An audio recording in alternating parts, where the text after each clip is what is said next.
था जाकर कि कौन सा वो एक बच्चा था, सब पनिशमेंट साथ में झेल लेते थे।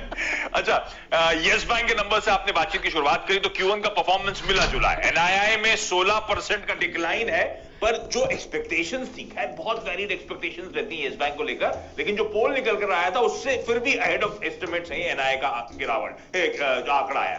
प्रॉफिट्स है 45 करोड़ के, पिछले साल इसी क्वार्टर में 3700 करोड़ के आसपास का घाटा क्लॉक कर रहा था ये बैंक। एनआईएम्स में साल दर साल improvement, Q on Q improvement है, आप लोग की स्क्रीन पर आएगा। अच्छी खबर एक और है कि डिपॉजिट ग्रोथ लौट रही है, साल दर साल 48% की गिरावट होगी, लेकिन क्यू ऑन क्यू डिपॉजिट्स 11% का इंप्रूवमेंट दिखा रहे हैं।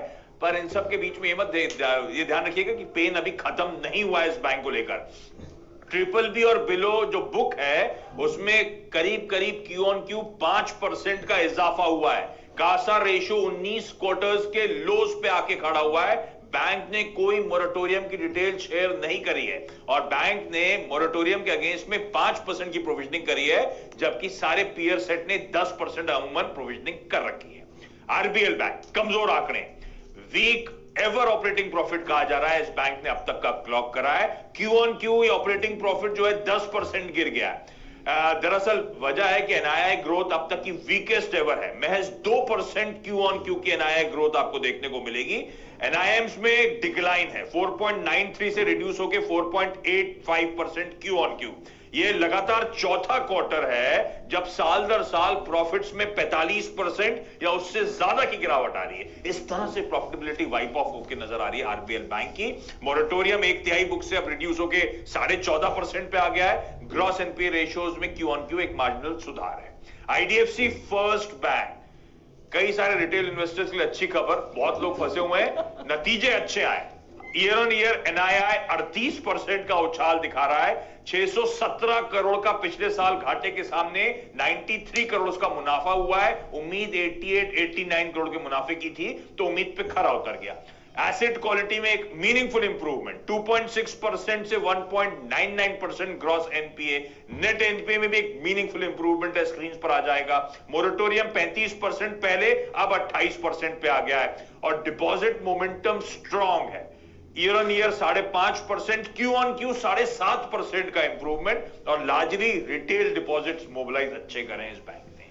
आईडीबीआई बैंक, एनआईआई में साल दर साल 22% का उछाल, 3,800 करोड़ के घाटे के सामने 144 करोड़ का मुनाफा।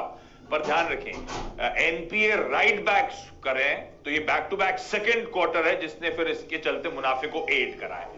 ग्रॉस एनपीए सुधार है क्यू ऑन क्यू, लेकिन बहुत एलिवेटेड अभी भी, 27.5 के सामने 26.8% पर 26-27% पर ग्रॉस एनपीए आज भी खड़े हैं, ध्यान रखिएगा। ठीक बात है। तो ये तमाम बैंक छोटे वाले जिनके नंबर्स आए, तो शुरुआत यस बैंक से की जाए, क्योंकि कल जब नंबर्स आए तो लगा नंबर्स तो ठीक आ रहे हैं, लेकिन जैसा आशीष बता रहे हैं कि मोरेटोरियम की डिटेल्स ही शेयर नहीं करी हैं, कैसे देखेंगे आप? और ये बैंक 12 रुपए के अपने एफपीओ प्राइस के नीचे, जैसा कि दीवान साहब आप एफपीओ के दिन कह रहे थे, बिल्कुल वैसा ही हुआ। अब क्या करें? हेमंत, इंटरेस्टिंग उस पे पड़ाव पे है ये बैंक। दो चीज है, एफपीओ में थोड़ी सी डिसअपॉइंटमेंट जरूर लोगों को रही होगी कि जो 12 रुपए पे लेके हम 14-15 पे बेचेंगे, वो शायद मुमकिन कईयों के लिए नहीं हुआ। पर जो आंकड़ों में एक चीज इंप्रूव इनकी होती हुई देखी, वो है डिपॉजिट। जो आशीष ने भी समझा कि डिपॉजिट में एक ग्रोथ है, थोड़ा सा एक रिवाइवल सा आया है, जो कॉन्फिडेंस लोगों को एसबीआई के आने के बाद रहा।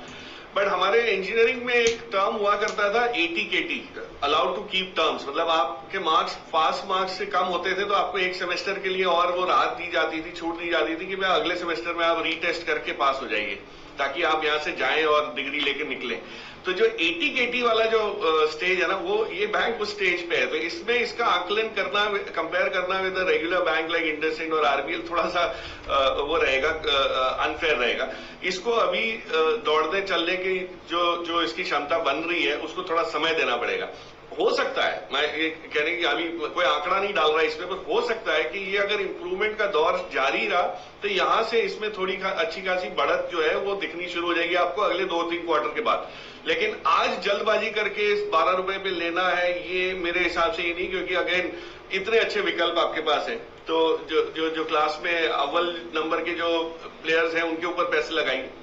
इसको थोड़ा सा अभी टाइम दीजिए रिफॉर्म होने के लिए, चेंज होने के लिए, बट कहीं ना कहीं इसमें इंप्रूवमेंट की जगह बनती हुई दिख रही है। आभास ऐसा इन नंबरों से, आंकड़ों से दिख रहा है, बट फिलहाल कुछ करने की, इसमें बाई करने की रिकमेंडेशन नहीं। चेक इस पे नहीं लेता, लेकिन जो बाकी के बैंक्स हैं, RBL, IDFC first, IDBI bank, इन पर एक टिप्पणी कर दीजिए प्लीज। इसमें से देखिए सबसे ज्यादा डिस्टिंक्ट इंप्रूवमेंट आपको अगर लगा हुआ तो आईडीबीआई बैंक में होगा, क्योंकि वहां पे बहुत क्लियर एक, और हम ये समझने की कोशिश करें कि रीस्ट्रक्चरिंग जब होती है तो ऑपरेशन सर्जरी जब होती है तो उसके बाद जो बेनिफिट मिलता है पेशेंट को, वैसा इसमें क्लियर कट इन आंकड़ों से आपको ये जाहिर हो रहा है। RBL I am not positive, IDFC first has always been disappointing.